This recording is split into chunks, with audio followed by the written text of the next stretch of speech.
you spoke briefly when you were younger. You hustled hard. You had like a harder upbringing. Yep. It sounded like you didn't have much money. So I wanted to kind of talk about that a bit more because I know you previously, you've spoken about like growing up in a pretty rough home environment. You went through the public housing system, and then you've clawed your way out of that and become a millionaire around, I don't know the exact timeline, but before 30. Yeah. Which is great, which is amazing. So how did those early years shape you, and what positive key lessons outside of the one that you spoke about specifically in business did you take from those times? So I feel like this podcast is going to go from laughing to deep really quickly. It's okay, it's part of it. Yeah, but so like when I was little, man, like this is like, I've actually never mentioned this in any form of podcast before, but I remember, and this is pretty cool, but I remember my stepfather and my mum, and they were fighting because a car broke down. So my stepdad couldn't get to work and we were fucking just getting by. And then I remember my mum, they were arguing that they didn't know how they were going to get the money to give it to the mechanic to fix the car. Yeah. And then I remember them having a serious conversation about my mum potentially having sex with a guy. And I know that that's really fucked up, right? Yeah. And then that was that moment where I'm like, I'm not living like this. Like I'm not going to live my life where I have to talk to my wife and have a serious conversation about potential sexual favors to pay for a car so that we can fucking eat. And I know How old were you again? I would have been like 11 probably. So man. I was like, maybe even younger. But at that point, I was like, this is fucked. I don't want to live like this. So I started to dream. I'm a big dreamer. So I started to dream about a life past this. And I feel like that's how I got through a lot of it because like I had drug addict parents, a lot of DV in the house, not from male base. It was more my mother was the domestic violence sort of person.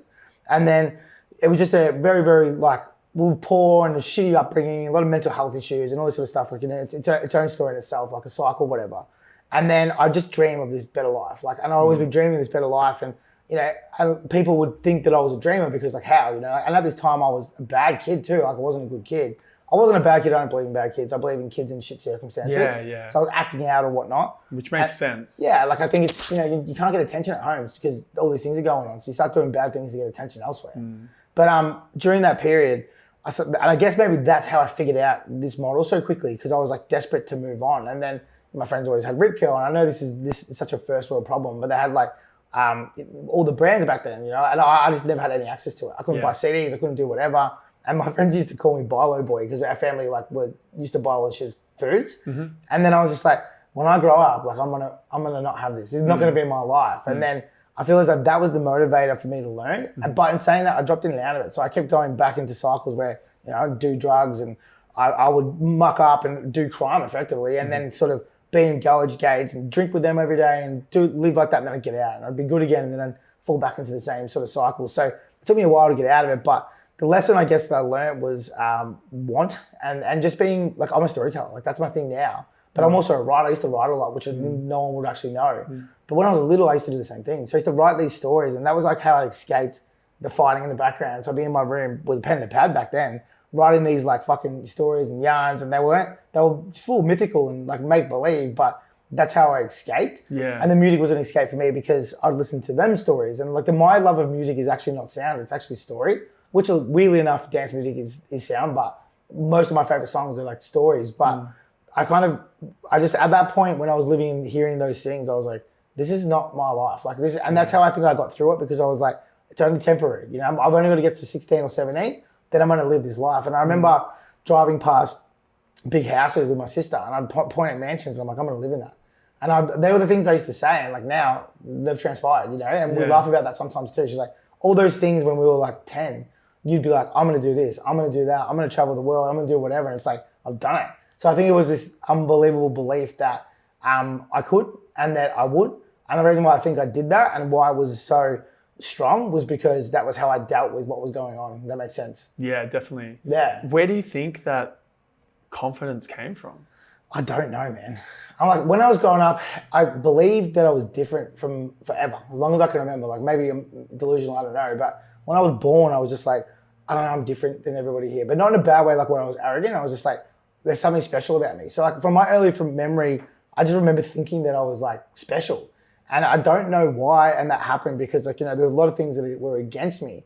And then maybe when I was younger, I was loud, I was a big thinker, I was a bit of a giant character, I still am.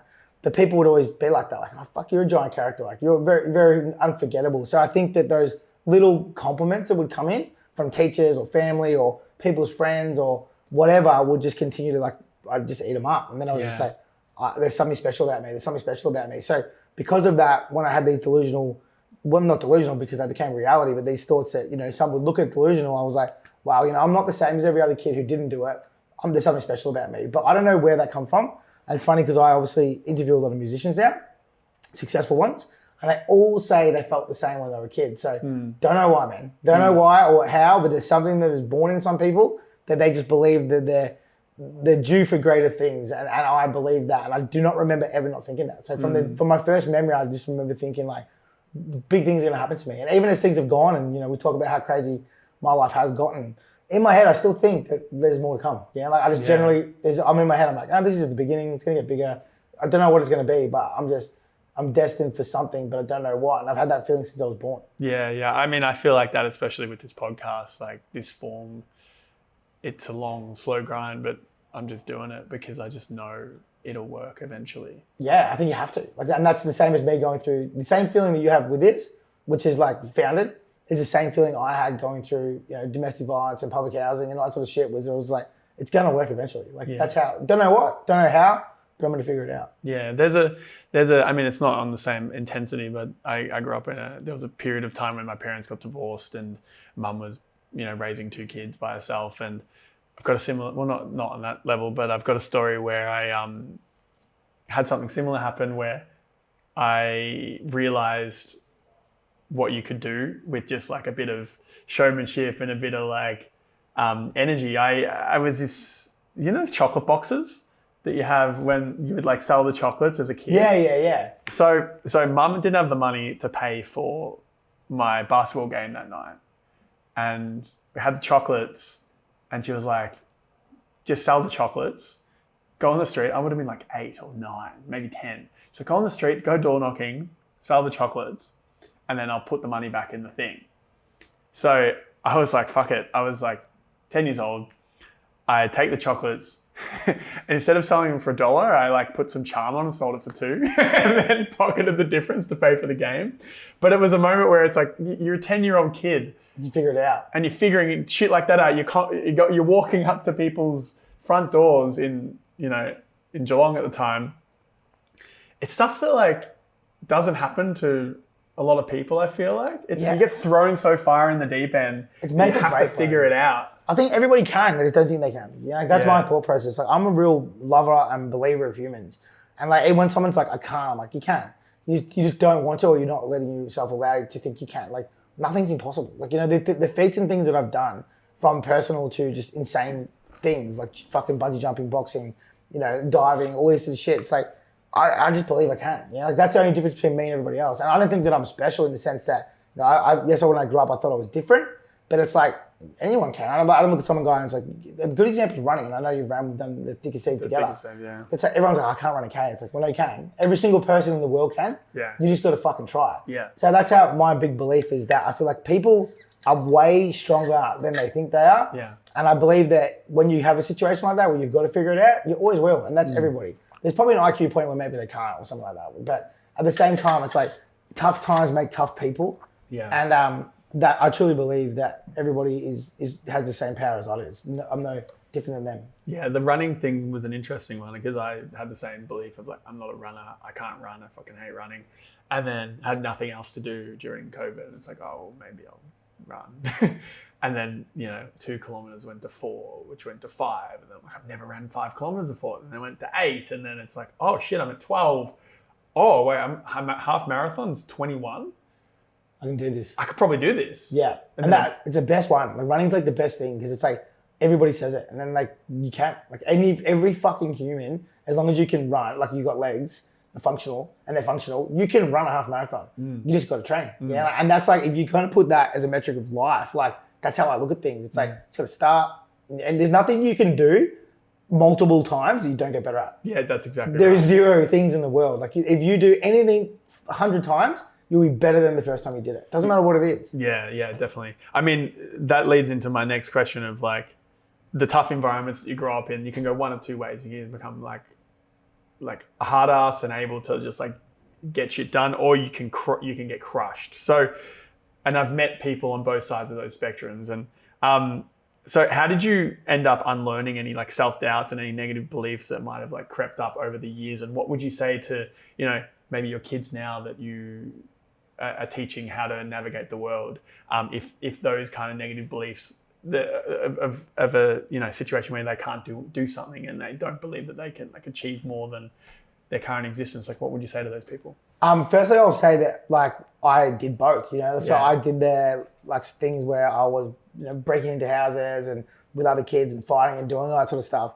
And then on the other spectrum of it, I was also I had mental health problems. I actually was in a mental hospital for 6 months when I was 16. Yeah, at the Austin hospital because I had severe anxiety disorder. So even though I had this unfound confidence, I didn't, I still had that devil on my shoulder telling me like all these different things. Mine was more paranoia, probably to do with marijuana smoking at the time. Yeah. But I thought people were trying to get me into shit like that. Okay. But I think that the first thing I want to kind of mention is that, even though I'm talking about how well my self-talk is, it's still a lot of times it's shit, Yeah. And the things that actually fix it for me, like we talked about earlier before the pod, is less alcohol. For me, no drugs, but not for some others, less drugs, and sleep and hydration. I put hydrolyte in this cup before this thing because I'm worried about hydration all the time. Yeah. And those 4 things help my self-talk. So when I feel good, it's easy for me to tell myself that I'm the best. But when I feel shit, it's very, very hard for me to myself to listen to my positive thoughts. One thing I do is I'm very good at, like, even if I feel shit, repeating things in my head. So say I feel shit and I know I feel shit, I'll sit there and be like, everything's good. You're lucky. This is your da-da-da. And I start to do that self-talk and I repeat, and it really fucking works for me. It works, yeah. So I don't know if it works for everybody, but it works for me. Affirmations, I guess, in my head. Yeah. And I force myself to smile. Another one, I'm like... Yeah, I love that. Truthfully, it works. Yeah. And so with my kids, I would just say, don't... Like, talk to people is another big one. Like, I'm really lucky. I've got a couple of good best friends that I can call, and when I'm feeling shit, I can say I feel shit. And I'm having self-doubt. I can have self-doubt, but I still do have it, man. Like, I still have self-doubt, no denying that. I just I work and recognize that I have it, and then I work on trying to turn it around. Does that make sense? So with my kids, I don't know, I just believe big, dream big. You are going to doubt yourself, but overcome it by repetition and just be better every day. Like, you don't try and solve the world's problems tomorrow. Try and work out 100 steps to get to solve them, and I reckon you'll get pretty fucking close. Yeah. I mean, that's you've experienced so much. So how do you put that into your children as best as possible, but give them the space to also experience their own journey? I think I guess that's a big part of this podcast and on these conversations, is helping people to just think bigger. Yeah, for sure. Yeah.